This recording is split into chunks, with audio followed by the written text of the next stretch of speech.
아멘. 할렐루야. 우리 옆 사람과 좀 반갑게 인사하겠습니다. 3일 동안 수고하셨습니다. 고생 많으셨어요. 예수님의 이름으로 사랑합니다. 성도님은 주님의 것이에요. AI의 음성이 자꾸 들리네요. 오늘도. 여러분, 주님으로 이겨냅시다. 근데 사실 우리가 보면요. 하나님은 그 과정 가운데서 우리에게 답을 주기를 원하거든요. 근데 우리는 그 문제를 해결하고 싶어요. 그죠? 힘들고 어려운 것이 싫어서 안 힘들고 싶은 게 사람이에요.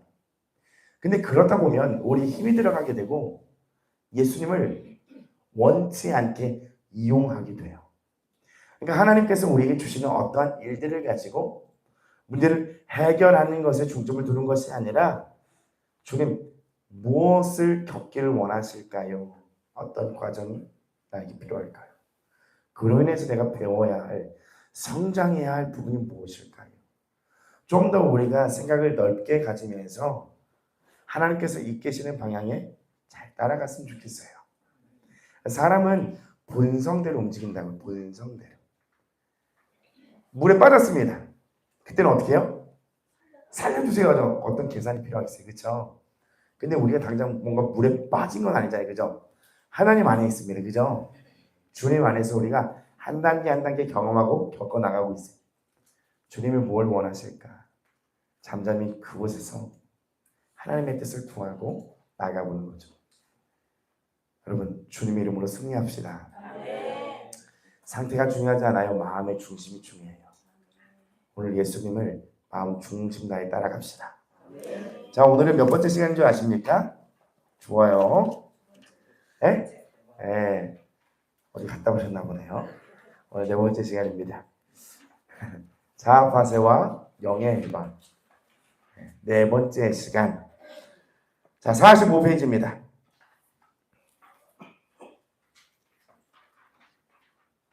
다 찾으셨나요? 45페이지? 45페이지.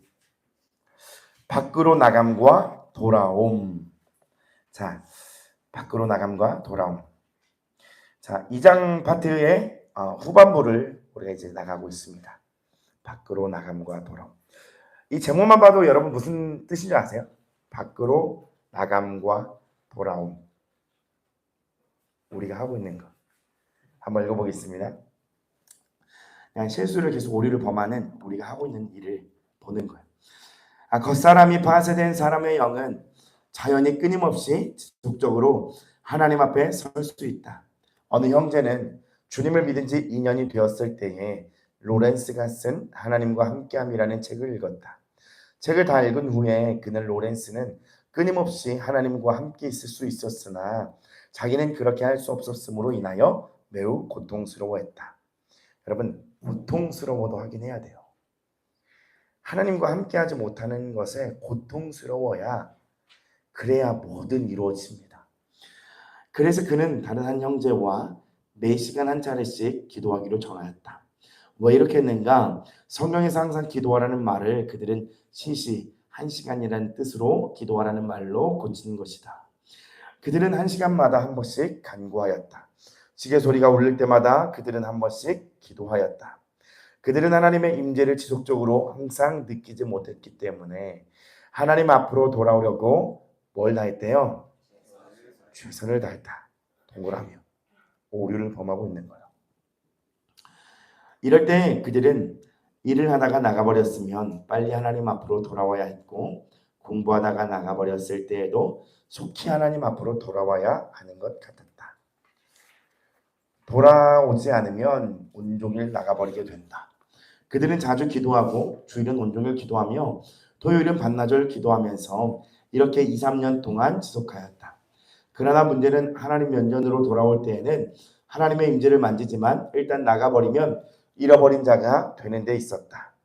이것은 단지 그들의 문제만이 아니라 많은 그리스도인의 가장 큰 고통이기도 하다. 밑줄을 한번 쫙 쳐주세요. 이것은 단지 그들의 문제만이 아니라 많은 그리스도인의 가장 큰 문제, 고통이기도 하다. 이것은 사람의 기억력을 의지하여 계속 하나님의 임재를 유지하는 것이다. 이런 하나님의 임재는 기억날 때에만 임재가 있고 기억하지 못할 때에는 임재가 사라진다. 이런 기억력으로 하나님의 임재를 유지하는 것은 어리석은 것이다. 왜냐하면 하나님의 임재가 기억 속에 있고 영혼에 없기 때문이다. 하나님의 임재의 문제를 해결하려면 먼저 겉사람이 파쇄되는 문제가 해결되어야 한다. 계속 초반부터 파쇄에 대한 중요성에 대해서 이야기를 하고 있습니다. 우리의 감정은 하나님과 다르고 서로 연합될 수 없다. 우리의 생각도 하나님과 다르고 서로 연합될 수 없다. 요한복음 4장은 하나님의 본질이 무엇인지를 우리에게 보여준다. 하나님은 무엇이래요? 하나님은 영이시다. 오직 우리의 영만이 하나님의 본질과 같고, 밑줄 치세요. 오직 우리의 영만이 하나님과 영원한 조화를 이룰 수 있다. 뭐만이요? 영. 우리의 영만이 하나님의 본질과 같고요. 영만이 영원한 하나님의 조화를 하나님과 이룰 수 있다는 거예요. 그러므로 만일 우리가 생각 안에서 하나님의 임재를 얻으려고 한다면 생각이 풀어질 때 임재는 즉시 사라진다. 우리가 계속 그랬잖아요. 육신의 생각, 영의 생각하면서 생각, 총명을 얘기하면서 꺼먹지 않는다. 이 모든 것이 여러분 생각을 동원해서 우리의 영을 받쳐주기 위한 방법인 거예요. 사실 이해 가시죠? 내 생각을 이용해서 내 영이 악한 어둠의 길에 빠지지 않게 하기 위한 계속 생각을 한 거지. 이 생각 속에서 주님을 만날 수는 없다는 거죠.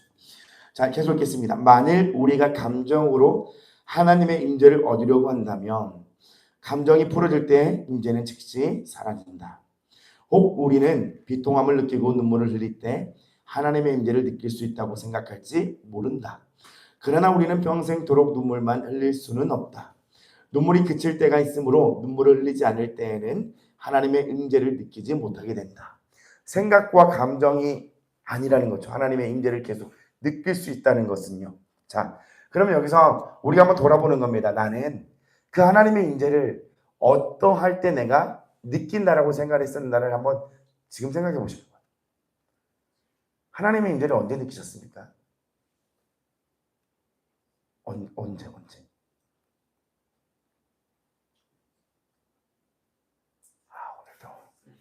오늘도 누가 오잖아요, 그죠? 우리끼리 조용히 해줘요.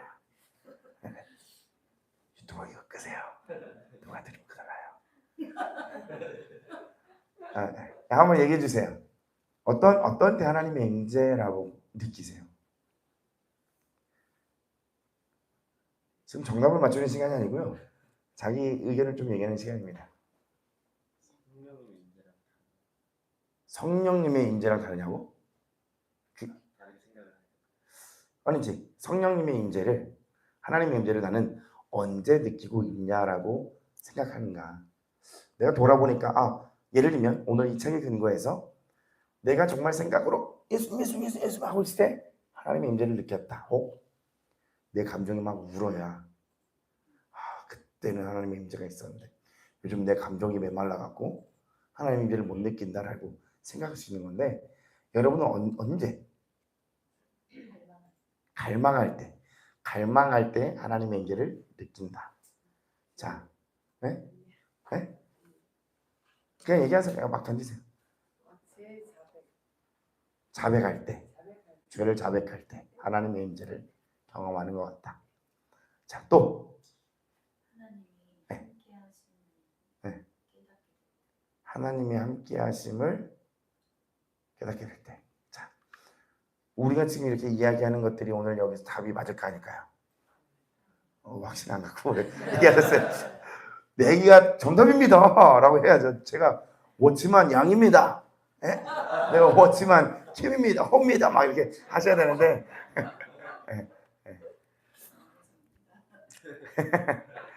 여기 자신 있게 하셔야 되는데 대답은 하셨지만 아니다라고 말씀하셨어요. 맞아요. 아니라고 여기서 얘기를 합니다. 읽어볼게요. 자, 왜냐하면 생각과 감정의 활동은 언젠가 끝이 있기 때문이다. 결국에는요, 말씀드린 모든 그런 부분들이 이 활동의 영역들이 참 커요. 우리의 행위로 하나님의 임재를 유지하려고 할 때 행위가 그치면 임재도 사라진다. 지금 말씀드린 건 다 행위예요. 갈망을 하려 하는 것도, 자백을 하는 것도, 하나님이 함께 있다고 느낀다고 하는 그 시점도 어떤 행위가 필요하겠죠. 자, 그 행위가 아니라는 거예요. 생각과 감정과 행위, 그게 아니라는 겁니다. 오직 같은 성질의 공기와 공기, 물과 물 등만이 쉽게 나누어지지 않는다. 성질이 같기 때문에 함께 융화될 수 있다. 속사람의 성질은 하나님의 성질과 같기 때문에 속사람은 하나님의 영으로 말미암아 능히 하나님의 임재를 나타낼 수 있다. 겉사람은 항상 행위 안에 살아있기 때문에 속사람을 방해한다. 겉사람은 도움이 안 될 뿐더러 오히려 장애가 된다. 맞아요. 말씀드린 부분들이 어떤 행위의 한 부분인데 그렇게 해서 하나님의 임재를 느낄 때가 있고 내 안에는 하나님의 임재는 그렇게 해야 느끼는 것이다 라고 생각할 수 있는데 오늘 책에서는 뭐냐면 이 겉사람이 걷어지면 하나님의 임재를 느낄 수 있다라고 얘기하는 거예요. 겉사람이 파쇄될 때 속사람은 하나님 앞에서 방해를 받지 않게 된다. 사람의 영은 우리 안에서 하나님께 반응하는 곳이다. 겉사람은 외부적인 일들에 반응하기 위한 것이다. 자, 별표를 쳐주세요. 사람이 하나님의 임재를 잃어버리고 하나님의 임재를 누리지 못하는 이유는 그의 겉사람이 항상 외면적인 일에 대하여 반응하기 때문이다. 우리가 외면적인 일들을 제거할 길은 없지만 겉사람을 파쇄할 수는 있다. 우리는 밖의 일들을 정지시킬 수 없다. 이 세상 천만 가지의 일들은 계속될 것이다. 만약 겉사람이 파쇄되지 않았다면 밖의 일이 생길 때마다 우리 속은 그것에 반응하게 된다. 우리가 지속적으로 조용히 하나님의 임재를 누리지 못하는 이유는 바로 이런 겉사람의 반응 때문이다. 그러므로 하나님의 임재 안에 머무는 것은 겉사람의 팥에 근거한다. 이해가십니까? 그러니까 무슨 말씀을 드리는 거냐면 하나님의 임재는 하나님은 영이시니까 우리가 영이 그냥 그 임재를 받고 반응하고 느낄 수 있는 건데 사실 어떤 행위를 가질 때에 느낄 수는 있지만 그건 참 한정적인 거고 진짜 본질은 뭐냐면 우리가 이 영을 싸고 있는 껍데기 겉사람 때문에 하나님의 임재를 경험하지 못한다는 거예요. 지속적으로. 그러니까 어떤 걸 하냐면 계속 행위를 찾는 거예요. 기도해야만 집회를 가야만 언제 하나님의 그러니까 내가 죄를 짓거나 한 4일 5일은 하나님 안 계신 것 같은 느낌이 너무 들고 참수가 막 드는데 집회 가거나 예배 드릴 때는 하나님의 임재를 하나님 나 버리지 않았구나라는 감각을 다시 한번 느끼고 돌아가면 다시 돌아가는 거예요.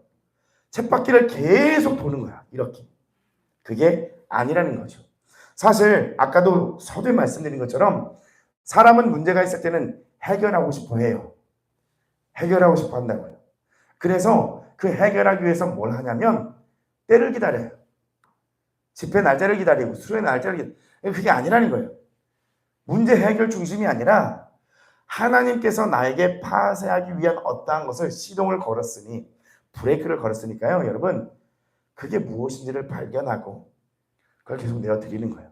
사실 저도 그래요. 저도 마찬가지예요. 반응하는 어떤 부분들이 있어요. 어느 날은 영적으로 뭔가 잘 지내는 것 같아요. 근데 갑자기 자존심이 올라올 때가 있어요. 그러면 우리는 어떻게 하냐면 이거를 대적하고 토설하고 이게 없었는데 왜 있었냐 정죄감 죄책감 들고 하는데 그게 아니라 원래 내 안에는 이게 있었는데 다루었는데 많이 부서졌지만 아직 남아있는 그 부분 하나님께서 들어 올리시는 거거든요. 그러니까 우리가 여기서 해결이 아니라 해결은 예수님 십자가에 다 하셨어요. 그 십자가의 길을 걸어가면서 그 과정을 무언가를 배워가셔야 되는 거예요. 계속 배워가는 그 배움이 우리에게 필요한 거예요. 이 교만을 꺾는 법을요. 십자가에 내가 죽었는 믿음을 취하는 법을요. 하나하나 배워가셔야 된다는 겁니다. 자, 까먹었다. 48페이지 어디죠? 만일. 예, 맞습니다. 만일 하나님께서 우리를 긍휼히 여기심으로 우리 겉사람이 파쇄된다면 우리는 다음의 상태를 갖게 될 것이다. 즉 본래 아주 호기심으로 가득 찼던 우리가 이제는 호기심을 가질 수 없게 된다는 것이다. 본래 우리의 감정은 아주 강하여 밑줄 치세요. 본래부터 일이 생기기만 하면 그것에 의해 격동되죠. 가장 섬세한 느낌인 우리의 사랑이 격동되거나 가장 거친 느낌인 우리의 성질이 격동되며 밖에 일만 생기면 반응을 갖고 그 안에서 살며 하나님의 임재를 잃어버렸을 것이다. 파쇄되지 않은 생각과 감정이 계속 하나님의 임재를 잊게 만들어요. 움직이니까요. 자, 읽겠습니다. 그러나 하나님의 긍휼로 우리의 겉사람이 깨어진다면 많은 일들이 닥친다 하더라도 우리 속은 요동하지 않고 고요하며 하나님의 임재도 변함없게 될 것이다. 밑줄 꽉 쳐주세요. 하나님의 긍휼. 우리의 겉사람이 깨어진다면 이 하나님의 긍휼을 우리는 어떻게 생각하냐면요. 해주세요. 파쇄해주세요. 잘못되면 여러분 그게 샤머니즘. 비나이다. 뭐 부적처럼. 꼭 그렇게 생각하시죠. 이 하나님의 긍휼은 뭐냐면 고난이에요, 사실. 예수님의 십자가의 그 길로 쫓아가는 거예요. 신앙이 쉽지 않은 거예요. 그러나 예수님이 가신 그 길을 갈 때 그 맛을 알면요, 행복한 길. 생각해 보자고요. 여러분, 주기철 목사님은 어떻게 그 길을 가셨을까요? 그죠? 사람의 힘으로는 불가능합니다. 누가 만나주셨고, 누가 도와주셨고, 누가 함께 하셨을까요?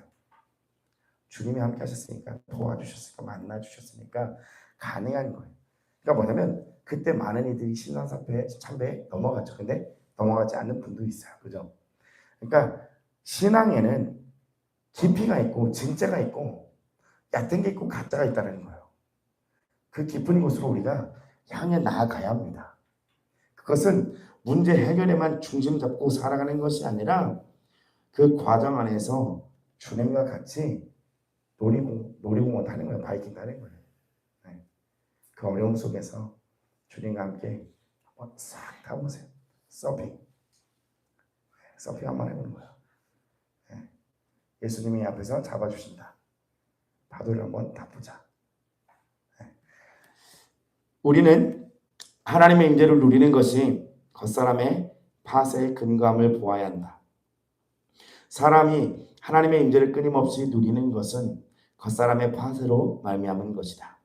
로렌스의 경우 그가 주방에서 일을 할 때 사람들이 그에게 이것저것을 달라고 하고 그 주위의 소리가 혼잡하고 접시 소리도 시끄러웠지만 그의 속은 그것들의 영향을 받지 않았다. 그는 기도할 때 하나님의 임재를 느낄 뿐 아니라 일로 분주할 때에도 하나님의 임재를 느꼈다. 그는 분주함 가운데서도 어떻게 하나님의 임재를 느낄 수 있었는가?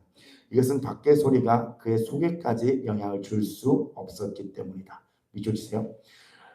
이것은부터 어떤 사람은 왜 하나님의 임재를 잃어버리는가? 이는 밖의 소리가 있을 때 그의 속이 그것에 영향을 받기 때문이다. 이 밖의 소리라는 것은 여러분 사탄의 소리도 맞습니다.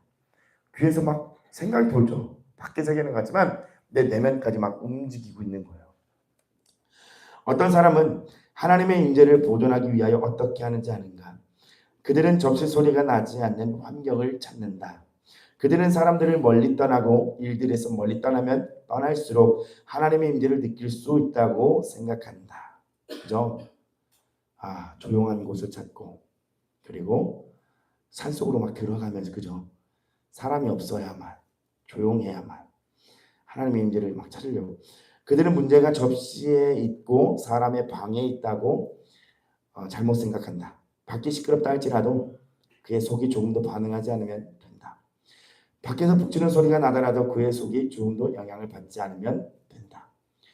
주님에 의해 우리 겉사람이 깨질 때 우리 속이 밖의 환경에 반응하지 않고 듣지 않는 것을 알 수 있다. 꼭 그런 사람이 있습니다. 나는 영향받지 않을 거야 하면서 힘을 꽉 줘요. 그 자체가 이미 영향을 충분히 받고 있는 거예요. 네. 그런 경우 많이 해보셨어요? 전 많이 해봤는데 예전에 그냥 막 사람이 너무 많다 그러면 이걸 막 내가 신앙을 막 지켜내고 싶어서 힘을 꽉 줘요. 네, 그게 통로가 돼서 뒤집어 쓰여요. 주님을 맡기지 못하고 내 힘으로 막 지킨다는 그거는요 어디 그냥 가서도 그렇게 있으면 뒤집어지요. 내 힘으로 막 하려고 하면 근데 꼭 그렇게 하더라고요. 제 경험에 의하면 그래요. 근데 어딜 가더라도요. 좀 많이 자유해요. 이제는. 근데 그렇게 가셔야 돼요, 사실. 두려워하지 마세요. 그렇다고 어디 뭐 불국사 같은 데 가시면 안 되고요. 큰일 납니다. 그런 데 가지 마시고, 근데 되도록이면 사람 많은 데는 안 가는 게 좋아요. 근데 이건 진짜 로렌스 형제처럼 파생화 되고 정말 내면에 성령님이 가득하신 그분은 영향을 받지 않는다는, 이 사람은요 일부러 안 찾아가요. 사람 많은 걸 일부러 안 찾아가요. 놀이동산 이런데 로렌스 형제는 그런 데 안 갔습니다. 예. 근데 우리는 괜히 그런 것도 막 이용해갖고 뭔가 즐겨보려고 하는데 피하는 게 답이고, 근데 다 피한다고 해서 또 되는 게 아닙니다. 예. 가셔도 주님 안에서 잘 지내다 오시면 되는 거예요. 하나님께 감사드리자. 우리가 남의 말을 잘 듣는 귀를 갖고 있다 할지라도 만일 우리 위에 은혜가 있고 주님께서 우리 역사하심으로 별표입니다. 우리 겉사람이 파쇄되면 겉사람에게 어떤 일이 닥치더라도 우리의 속은 영향을 받지 않을 수 있다. 여기까지. 접시소리가 날 때에도 당신은 홀로 기도할 때와 같이 전일하게 하나님 면전에 머물 수 있다. 겉사람이 파쇄된 사람은 다시 하나님 앞으로 돌아올 필요가 없는데 이것은 그가 본래부터 하나님 면전에 머물러 있었기 때문이다. 아직 파쇄되지 않은 사람은 일을 한 가지 처리할 때마다 하나님 면전으로 다시 돌아와야 한다. 그러니까 선포하잖아요. 주님께 돌아가자고, 주님께 돌아가자고. 사실 그게 그러니까 파쇄하면서 다시 주님 붙잡자는 얘기인데, 오늘 이야기가 어떤 이야기냐면 다시 돌아와야 파쇄가 되면 돌아올 것도 없다는 거예요. 어딜 가나 주님이 함께 하십니다. 그걸 보기 때문에 그가 밖으로 나갔었기 때문에 속히 돌아와야 하는 것이다. 그러나 이미 파쇄된 사람은 나간 적이 없기 때문에 다시 돌아올 필요가 없다. 많은 사람들은 그의 겉사람이 아직 파쇄되지 않았기 때문에 무엇을 하든지 밖으로 나가버리고 심지어는 주님의 일을 할 때에도 나가버린다. 그런 사람은 움직이지 않는 것이 가장 좋다. 일단 움직이면 그는 나가버린다. 그러나 하나님을 진실로 아는 사람은 나가본 적이 없기 때문에 돌아올 필요가 없는 것이다. 그들은 하루 종일 하나님 앞에서 기도하여도 온종일 바닥을 닦아도 다 하나님의 인재를 누릴 수 있다. 겉사람이 파쇄될 때 우리는 하나님 면전에서 살 수 있다. 또한 우리는 다시 돌아올 필요가 없고 돌아온다는 느낌도 갖지 않게 된다. 우리는 하나님 면전에 나올 때만 하나님의 임재를 느끼는 데 익숙하게 되었다. 우리가 아무리 조심한다 할지라도 모든 일에서 우리 자신이 영에서 나왔다는 느낌을 가질 것이다. 자, 영에서 나왔다는 느낌을 가질 것이다. 중요합니다. 이 느낌을 알아야 돼. 근데 언제 하냐면 그냥 찾는다고 찾아지는 게 아니라 파쇄되면 파쇄되어질 때에 내 안에서 성령님이 흘러나올 때가 있어요. 그 느낌이 있어요. 근데 그러다가도 또 죄를 짓고 그러면 또 갇히기도 합니다. 우리 개인의 체험은 다 다음과 같다. 곧 우리가 자신을 꼭 붙잡고 있다 하더라도 일을 조금 많이 할 때 나가게 된다는 것이다. 많은 형제자매들은 수중의 일을 내려놓아야만 가서 기도할 수 있다고 생각한다. 그들에게는 하나님 면전에 나올 때와 일할 때의 그 광경이 좀 다른 것 같다. 가령 우리는 어느 사람을 돕거나 그에게 복음을 들려주거나 그를 온전케 할 때 잠시 무릎을 꿇고 기도해야 할 필요성을 느낀다. 기도할 때에는 하나님 면전에 돌아온 것 같지만 사람과 대화할 때에는 하나님을 조금 떠나 있는 것 같다. 그러나 기도하면 또 하나님과 좀 더 가까운 것 같다. 좀 전에는 나간 것 같다가 이제는 하나님 면전으로 돌아온 기분이다. 좀 전에는 하나님의 임재를 잃었으니 이젠 되찾아야 한다. 그들은 바닥을 닦거나 손으로 어떤 일을 한 후 기도하려고 할 때 다시 돌아와야 할 길이 멀고 길다고 느낀다. 모든 돌아와야 한다는 느낌은 좀 전에 이미 나가 있었다는 것을 우리에게 말해준다. 겉사람이 파쇄될 때 우리는 돌아올 필요가 없다. 우리는 어떤 사람과 함께 무릎을 꿇고 기도할 때와 같이 그와 대화할 때도 하나님의 임재를 느낄 수 있어야 한다. 바닥을 닦고 손으로 일할 때 우리는 기도하는 것 같이 하나님과 함께 있어야 한다. 이런 일들은 결코 우리를 하나님 면전에서 떠나게 할 수 없기 때문에 우리는 나갈 필요조차도 없다. 한 가지 극단적인 비유를 들겠다. 가령 사람의 느낌 중에서 가장 거친 것은 분노이다. 성경은 분을 내는 것을 금하지 않았다. 어떤 분냄은 죄와 무관하다. 성경은 분을 내어도 죄를 범하지 말라고 했다. 그러므로 분을 내어도 죄를 범하지 않을 수 있는 것은 분명하다. 그러나 분을 내는 것은 아주 거친 것이고 죄에 가깝다. 하나님의 말씀에서 사랑하여도 죄를 범치 말라고 하지 않았다는 것은 사랑이 죄와 아주 멀기 때문이다. 하나님의 말씀에서 온유하여도 죄를 범치 말라고 하지 않았다는 것은 온유함에도 죄와 아주 멀기 때문이다. 하나님의 말씀에서 분을 내어도 죄를 범하지 말라고 한 것을 보면 화를 내는 것은 죄에 가깝다. 큰 잘못을 범한 형제에게 엄히 책망할 필요가 있을 때도 있다. 그러나 그것은 쉽지 않은 일이다. 사랑의 느낌을 표현하기는 쉬워도 노여움을 표현하기란 쉽지 않다. 이는 조심하지 않으면 다른 영역 안으로 떨어지기 때문이다. 그러므로 하나님의 뜻을 따라 분을 내는 것은 용이하지 않다. 만일 겉사람의 파쇄가 무엇인지 알고 하나님 앞에서의 임재를 누릴 수 있으며 그의 영이 겉사람의 방해를 받지 않으며 끊임없이 하나님과 함께 있을 수 있는 형제 자매라면 하나님 면전에서 기도할 때와 같이 한 형제를 엄히 책망할 때에도 하나님의 임재 안에 있을 수 있다. 여러분, 이 하나님 안에서 하는 책망을 듣는 것과 그냥 감정적인 책망을 들을 때는요, 상처가 되고 상처가 안 되고가 있어요, 사실. 근데 상처가 연약한 사람은 잘 들으세요. 아무리 하나님의 임재 안에서 사랑으로 책망을 해줘도 본인이 그거를 스스로 상처로 자학을 해버리는 수도 있어요.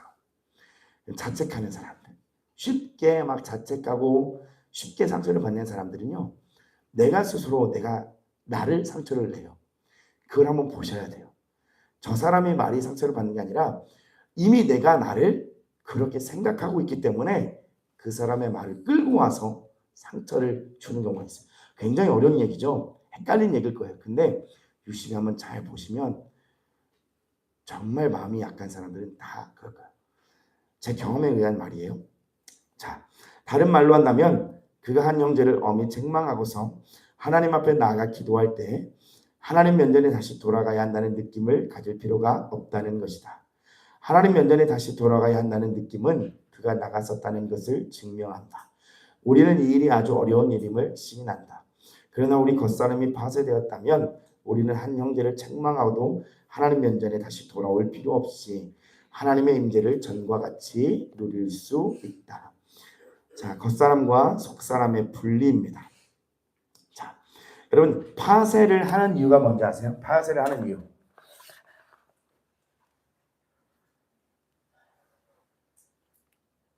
나는 오늘 여기 안 왔다. 나는 오늘 왔는데 온 게 아니다.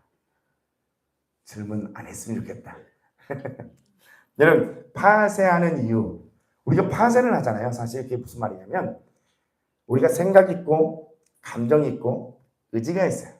근데 계속 그러잖아요. 의지를 사용해라. 의지를 사용해서 막 나오세요. 의지를 사용해서 하는데 오늘은 뭐라고 얘기해요? 네 의지가 너무 강해. 그죠? 생각을 사용해서 영의 생각은 네 생각으로 꽉 찼네. 이거 어렵다는 거죠. 네. 그러니까 뭐냐면 그 자체를 내가 아직 분별이 안 되는 거예요. 그러니까 내가 왜 의지를 들여서 가는 동기를 모르는 거예요. 쉽게 말씀드려요. 내가 막 영의 생각을 막 해서 막 가려고 하는데 그 중심의 그 동기를 모르는 거예요. 많은 이들이요. 파쇄되지 않으면 뭐예요? 우리가 이런 말을 하잖아요. 아 정말 그 사람 정말 대단히 막 섬겨주고 싶은 마음 올라오는 사람 있잖아요. 그래서 막 섬겨요. 섬기는데 정말 그 동기 보면 뭐가 있는지 아세요? 나 좀 알아봐줘. 내가 너 이만큼 사랑해. 그리고 또 하나 보세요. 아 이건 그냥 예시를 드는 겁니다. 누구를 얘기하는 게 아니고 뭘 섬기려고 해도요. 소문을 내야겠어. 여기저기다가 막 알죠? 그리고 겸손은 갖춰야 되니까 아무한테도 얘기하지 마세요. 아니 다들 그런 동기가 껴있다는 거예요. 뭐냐면 이게 파쇄라는 게 뭐냐면 나도 감춰버리는 모르는 내 안에 어떠한 것들이 다 하나님의 영광을 다 갉아먹는 거거든요. 이게 부서져야 순수한 영의 그 순종이 나오는 거예요. 그러니까 우리가 그 순서가 있습니다. 암, 그 다음에 암. 팔암 말고요. 암스 말고 암. 발음이 암. 네. 게시가 오면 알게 되고 그 다음 뭐 하게 돼요? 땡. 여기게 되고 행함 드림. 네, 맞아요. 게시가 오면요 알게 돼요. 내 존재를 알게 되고 주님을 알게 돼요. 그러면 여기게 돼요.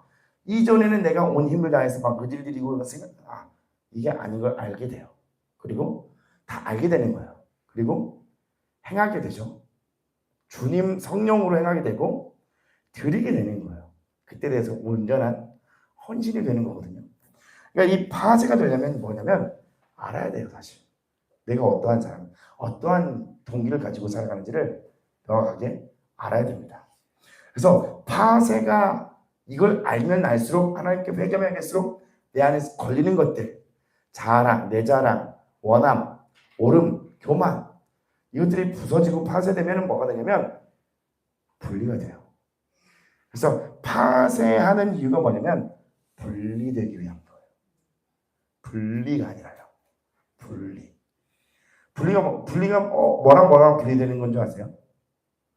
내 영이 내 혼하고 분리가 되는 거예요. 그러면 이 영이 어떻게 돼요? 요한복음 8장 32절처럼 자유하게 되는 거예요. 너무 어렵죠? 네. 분리가 되면 자유된 거예요. 자유한 거예요. 왜냐면 계속 그게 신경 쓰이지가 않아요. 옛날에는 누구의 눈빛이 그냥 너무 신경 쓰여갖고 저 사람 나 싫어하는 거 아니야? 근데 이게 부서지면 부서질수록 신경이 안 쓰이게 되거든요. 그리고 파쇄가 되고 분리가 되면요. 내 영은 자유해요. 그 길로 주님 우리 인도하는 거예요. 저도 계속 파쇄를 가고 있고 우리 같이 가야 되는 거예요. 근데 저는 그렇게 했으면 좋겠습니다. 욕심 다른 거에 부리지 말고 요거에 욕심 부려보세요. 진짜 더 빨리 파쇄가 되고 근데 그것도 동물 봐야 돼요. 더 빨리 파쇄가 되고 내가 너보다 잘나지리라. 이런 게 있어요. 그거 말고 내가 더 빨리 파쇄가 되고 하나님의 영광 되리라. 이렇게 나가셔야 됩니다. 자, 겉사람과 속사람의 분리 양이 적습니다. 한번 볼게요. 겉사람의 파쇄는 당신의 모든 외부적인 일들의 영향을 밖에 그치게 하고 속사람을 하나님 면전에서 계속 끊임없이 살게 한다. 많은 사람의 문제는 바로 겉사람과 속사람이 연합되는 데 있다. 이쪽 치세요. 많은 사람의 문제는 바로 겉사람과 속사람이 연합되는 데 있다. 분리되어야 되는 거죠. 그러므로 겉사람에게 영향을 주는 것들이 그의 속사람에게까지 영향을 준다. 사실상 밖의 일들은 겉사람에게만 영향을 주어야 하는데 어디까지 영향을 준대요? 속사람까지 영향을 주는 셈이 되었다. 파쇄되지 않는 사람의 속사람은 겉사람의 영향을 받는다. 그러나 파쇄된 사람의 속사람은 겉사람의 영향을 받지 않는다. 만일 하나님의 긍휼하심으로 우리 겉사람이 파쇄되고 겉사람과 속사람이 분리되었다면 파쇄되고 분리되었다면 밑줄 치세요. 밖의 일들은 겉사람에게만 영향을 줄 뿐 속사람에게까지 영향을 주지 못한다. 이는 겉사람과 속사람이 분리되었기 때문에 모든 장애물이 여기에서 멈추고 더 이상 들어오지 못하는 것이다. 자, 겉에서 무슨 일이 있는데 그것을 끌고 오잖아요. 속사람까지. 그리고 내 기분이 온종일 다 망쳤다라고 하고 예배도 드리고 싶지 않을 정도로 내 영을 막 죽여버리는 거죠. 내 영까지를. 그 영향 그게 분리돼야 되는 거예요. 파스 분리. 그 영향이. 당신의 겉사람이 다른 사람과 대화를 할지라도 속사람은 하나님과 교통할 수 있다. 밑줄 쳐주세요. 교통할 수 있다. 당신의 겉사람이 접시 닦는 소리를 들을지라도 속사람은 여전히 하나님 면전에서 살 수 있다. 당신의 겉사람이 많은 일을 하고 수고하며 세상적인 여러 가지 물건을 접할지라도 이것들은 당신의 겉사람에게 영향을 줄 뿐 속사람에게는 영향을 주지 못한다. 당신은 변함없이 하나님 면전에 삶으로 나간 적이 없기 때문에 또한 돌아올 필요가 없다. 보로포장의 일을 하는 한 형제의 비유를 들겠다. 만일 그의 겉사람과 속사람이 분리되었다면 밖의 일들은 그의 속사람을 흔들 수 없다. 그의 겉사람은 일을 하지만 그의 속사람은 여전히 계속적으로 하나님을 향할 수 있다. 혹 어떤 부모는 겉사람으로는 아이들과 함께 웃고 그들과 함께 놀며 그들에게 이야기를 해줄지라도 영적인 일들을 해야 할 때는 즉시로 속사람이 나올 수 있다. 받아듭시다. 그의 속사람은 하나님을 떠난 적이 없다. 우리의 겉사람과 속사람이 분리되는 것은 우리의 일과 생명과도 큰 관계가 있다. 오직 이렇게 할 때만이 끊임없이 주의 일을 할 수 있고 밑줄 치세요. 오직부터 다시 하나님 면전으로 돌아올 필요가 없다. 어떤 사람은 그의 존재가 하나이지만 어떤 사람은 그의 존재가 둘이다. 자, 존재가 하나는 파쇄되지 않는 사람이고 존재가 둘인 건 파괴된 사람이에요. 외부의 일이 있는데 외부의 일은 외부의 일로 가고요. 내 속은 하나님과 교제하게 돼요. 어떤 일이 있을 때 어떡하지가 아니라 속은 고요해요. 하나님을 바라보고. 근데 파쇄가 되지 않은 사람은 그 존재가 하나의 속과 겉이 하나라 겉을 건들면 그게 바로 속까지 바로 오게 되는 거예요. 한치의 흔들림 없이 그냥 바로 들어와서 내 내부의 속사람까지 흔들어 버리는 거예요. 그게 파쇄될 부분이라고 하나님께서 가르쳐 주시는 겁니다. 삶에서. 어떤 사람은 그의 속사람과 겉사람이 하나이고 어떤 사람은 그의 속사람과 겉사람이 분리되었다. 속이 한 인격밖에 없는 사람은 어떻게 행동하는가? 어떤 사람은 일할 때 온 존재가 그 일에 빠져 하나님의 면전에서 나가버린다. 기도할 때는 모든 일을 던져버리고 하나님 면전에서 온 존재로 기도한다. 그는 온 존재를 사용하여 일을 하고 온 존재를 사용하여 하나님 면전에서 기도한다. 그러므로 이 사람은 자주 나가버리고 또 자주 들어와야 한다. 이 사람은 겉사람이 아직 파쇄되지 않은 사람이다. 그러나 어떤 사람은 그의 겉사람이 주님에 의해 파쇄되어 겉사람이 그의 속사람에게까지 영향을 주지 못한다. 이런 사람은 겉사람으로 밖의 일을 하면서 속사람으로는 항상 하나님 면전에 있고 하나님과 함께 있다. 또 언제든지 속사람을 사람 앞에 나타내어야 할 필요가 있을 때 돌이키기만 하면 속사람이 나온다. 그는 하나님의 임재에서 끊어지지 않았다. 그러므로 문제는 그 사람이 한 사람이냐 아니면 두 사람이냐에 있다. 바꾸어 말해서 이 사람의 겉사람과 속사람이 분리되어 있는가에 있다. 이 분리는 매우 중요하다. 자, 아까 말씀드렸습니다. 무슨 일이 있으면 속까지 영향을 미쳐서 그 하루의 기분도 완전 망쳐버리고 이걸 막 뒤집기가 굉장히 어려워요. 파쇄되지 않으면. 그래서 그게 예배까지 영향을 미쳐. 근데 파쇄되고 분리된 사람은 뭐냐면 겉에 일이 막 일어나요. 힘들어요. 속에서는요. 속사람은 한 번 더 줄을 찾고요. 생각을 전환하고 영적인 것을 따라가려고 결단을 하죠. 네, 이게 된다는 거죠. 만일 당신이 하나님의 긍휼하심을 입고 분리의 체험을 가졌다면 비록 밖으로 당신이 활동할지라도 당신 속에 또 다른 사람은 조금도 움직이지 않을 것이다. 한 사람은 밖에서 일하고 다른 한 사람은 하나님 면전에 있다. 이럴 때 밖의 일은 겉사람만을 상관하고 겉사람에서 멈추며 속사람에게까지 영향을 주지 못한다. 하나님의 임재란 겉사람은 밖의 일을 하고 속사람은 하나님의 면전에 있으며 이 둘이 섞이지 않는 것임을 인식하라. 영과 혼이 섞이면 안 된다는 거죠. 이것은 마치 로렌스가 밖으로는 일에 분주했지만 다른 한 사람은 하나님 면전에 있었고 하나님의 임재에서 한시도 끊어지지 않았던 것과 같다. 이럴 때 당신의 사역에서 많은 시간이 절약된다. 뭐 한대요? 예, 당신의 사역에서 많은 시간이 절약된다. 이거는 저의 얘기뿐만이 아니라 여러분 가족 구원의 사명을 맡은 여러분에게도 굉장히 중요한 얘기예요. 사실 파쇄되지 않은 나 때문에 예수님을 그들이 만지지 못하는 거예요.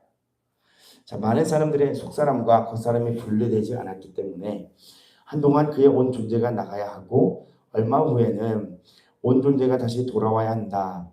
많은 사람들이 이를 처리할 때 어려움에 부딪히는 이유는 속사람이 겉사람을 따라 함께 나갔기 때문이다. 만약 속사람과 겉사람이 분리되었다면 속사람은 움직일 필요가 없이 겉사람만 가서 일을 처리하게 한다. 그럴 때 밖의 일들은 잘못 처리되지 않는다. 이런 상태는 밖의 일들을 잘못 처리해야 되는데 중요합니다. 미소 치세요. 이런 상태는 밖의 일들이 혈기의 영향을 받지 않도록 우리를 지켜주며 또한 우리 속사람이 그것에 만져지지 않게 한다. 자, 그럴 때 밖의 일은 잘못 처리되지 않는다. 이게 바로 영적인 것이 순조롭고 걸리지 않고 자연스러운 것. 영적인 일은 그렇습니다. 하나님의 일은 그렇습니다. 총괄적으로 말해서 결론입니다. 사람의 영이 쓰임받을 수 있는가는 하나님의 두 가지 역사에 달려있다. 하나는 우리 겉사람을 파쇄하는 것이고, 자, 별표입니다. 다른 하나는 우리 영과 혼을 분리시키는 것이다. 파쇄, 분리. 다른 말로 하면 우리 속사람과 겉사람을 분리시키는 것이다. 하나님께서 우리 몸에서 이 두 가지 역사를 이루실 때 비로소 우리는 우리의 영을 사용할 수 있다. 겉사람의 파쇄는 거기 같이 읽어볼까요? 시작. 겉사람의 파쇄는 성령의 통제로 말미암은 것이고 겉사람과 속사람의 분리는 성령의 계시로 말미암은 것이다. 자, 겉사람의 파쇄는요, 여러분, 시간이 필요합니다. 성령의 통제, 이 성령의 통제, 우리 인생이 많은 시간이 필요해요. 정말 한평생이 필요합니다. 근데 이 분리되는 것은 계시, 빛비추임으로 깨닫게 되어지는 거예요. 자, 생각의 전환, 문제를 바라보는 것, 긍정적으로 생각하는 것, 결국에 그것은 다 우리의 영을 도와주기 위한 것이었고 그게 답이 아니라 바로 예수 그리스도를 바라보는 거, 그 파쇄기를 가는 게 진짜 답인 거. 보세요. 생각을 바꿨는데 왜 다시 돌아가지? 파쇄되지 않았기 때문에 돌아가는 거예요. 그건 싸우셔야 되지만 파쇄는 되어야 한다는 거죠. 이거 중요합니다. 여기 겉사람의 파쇄는 성령의 통제로 말미암은 것이고 겉사람과 속사람의 분리는 성령의 계시로 말미암은 것이다. 여러분, 파쇄되고 분리되어야 합니다. 죄송합니다. 다른 교회에서는 그런 분들도 계세요. 언제까지 파쇄 얘기할 거냐고. 그래서 잘 안 하기도 해요. 사실 파쇄라는 단어. 저도 많이 안 쓰잖아요. 그죠? 이 책 하고 나서 쓴 것 같아요. 파쇄라는 단어를. 파쇄 너무 힘들어요. 어려워. 무슨 말인지 모르겠어요. 다시 읽어보셔야 돼요. 모르겠어요. 이해는 가시죠? 이게 내용이 이해는 가는데 내 삶에서 이게 안 돼서 기록하셔야지. 야, 이거 어떡하라는 거야. 파쇄가 뭐야 또. 분리가 뭐야 또. 분리 그 개 아니요? 네, 아니에요. 그 개가 아니라 여러분 내 혼이 영으로부터 파쇄되고 부서져서 힘을 잃고 분리가 돼요. 자, 견고한진이 하나님의 능력으로 부서져야 돼요. 파쇄가 된다고요. 그럼 걔네들이 힘을 잃어요. 한 가지 예를 한번 들어보는 거예요. 우리 가문의 저주에 예를 들면 교만이 있다. 교만. 근데 이 사람은 교만이 딱 들어왔는데 이 장착이 돼 있어서 교만한지를 몰라요. 예를 들면 누가 보면 그 교만이 흘러가는 건 다 아는데 스스로 몰라요. 왜냐하면 어린 날부터 그렇게 살아와서 그래요. 하나님이 이 교만을 보게 하시기 위해서 어떤 상황을 맞닥뜨리게 할까요? 교만하지 않는 그 자리로 완전히 하나님께서 막 고꾸라 치시겠죠. 그러면서 보게 되는 거예요. 사실. 내가 그렇게 살아왔던 것이 교만했구나라는 것을 하나님께서 치심으로 말미암아 보게 되는 거예요. 그러면서 뭐가 되냐면 이제 그들을 회개하고 그들과 싸우고 삶을 돌이킬 때 안에서 가문의 저주와 우리가 살아오면서 교만을 받아들였을 때에 들어왔던 교만의 사탄이 안에서 숨어있죠. 걔가 가지각색의 쫄따구들 막 악한 영들 데리고 들어왔는데 내가 그렇게 그것을 받아들이고 살지 않으니까 이제는 이게 뭐가 되냐면 하나님의 능력으로 십자가의 길을 걷는 자들에게 파쇄 부서지기 시작하는 거예요. 그 안에서 악한 영들이 힘을 잃게 되는 거예요. 얘가 밥을 줘야 되는데 사탄한테 밥을 줘야 되는데 밥을 안 주네. 그 온 대로 살아야 되는데 자기를 부인하고 살아가네. 이 마귀가 안에서 할 일이 없는 거예요. 미혹도 했다가 막 하는데 얘가 넘어오지 않는 거예요. 점점 부서지고 힘을 잃으면서 그 다음에 그 어느 날 계시가 임하여 이 점점 분리가 되는 거예요. 얘였구나. 그때 예전에 과거에 들어왔던 게 바로 이거였구나.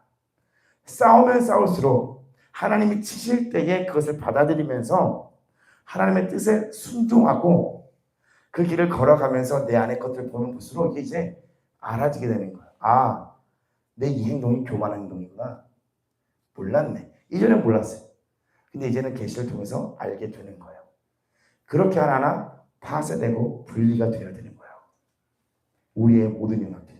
그게 되지 않으면 우리의 숨은 동기에 뭐가 있냐면 다 교만은 있습니다. 이게 보편적으로 누굴 얘기하는 게 아니라 저부터 시작해서 우리 사람은 다 누구나 교만해. 하나님을 따라서 살아가는 모든 인간은 다 교만하거든요. 한 가지 예시를 드는 거예요. 이 교만이 깨지고 부서지고 꺾어져야 겸손을 찾는 게 아니라 그냥 내 자리를 찾는 거예요. 겸손이 아니야. 사람은 겸손이 아니라 우리가 겸손해야 되는 게 아니라 원래 내 자리를 찾는 거예요. 그게 원래 내 자리인 건데 뭐 내가 막 대단히 막 겸손도 막 이 용어를 써가 겸손은 주님밖에 없는 거고 겸손의 왕은 인간에게 겸손이라는 단어도 아까운 거예요. 사실 원래 그 죄인의 본연의 그 가장 낮은 자리, 더러운 자리 거기서 주님께서 올려주셔야 할 그 자리를 찾아가게 되는 거예요. 그러면 뭐냐면 내 안에서 이제 누가 사세요? 그에게서 이제 교만이 만져지지가 않는 거예요. 저 사람 맨날 교만이 만져졌는데 그 사람을 막 대할 때마다 예수님의 그 겸손함이 만져지게 되는 거예요. 그래서 우리가 이게 파쇄되고 분리가 돼야 된다는 거예요. 아무리 교회에서 아이패드를 갖다 놓고 냉장고를 갖다 놓고 전도축제를 벌이고 가수를 초청해도요. 그거는요. 키즈카페에서 더 빨리 할 수 있어요. 그리고 그건 롯데월드에서 더 잘할 수 있고요. 그죠? 사람 모으는 거. 근데 그 한 사람이 정말 예수님의 십자가의 길을 걸어가고 예수님의 제자로 살아가는 그 삶은 정말 소중한 거예요. 자, 파쇄됩시다. 분리됩시다.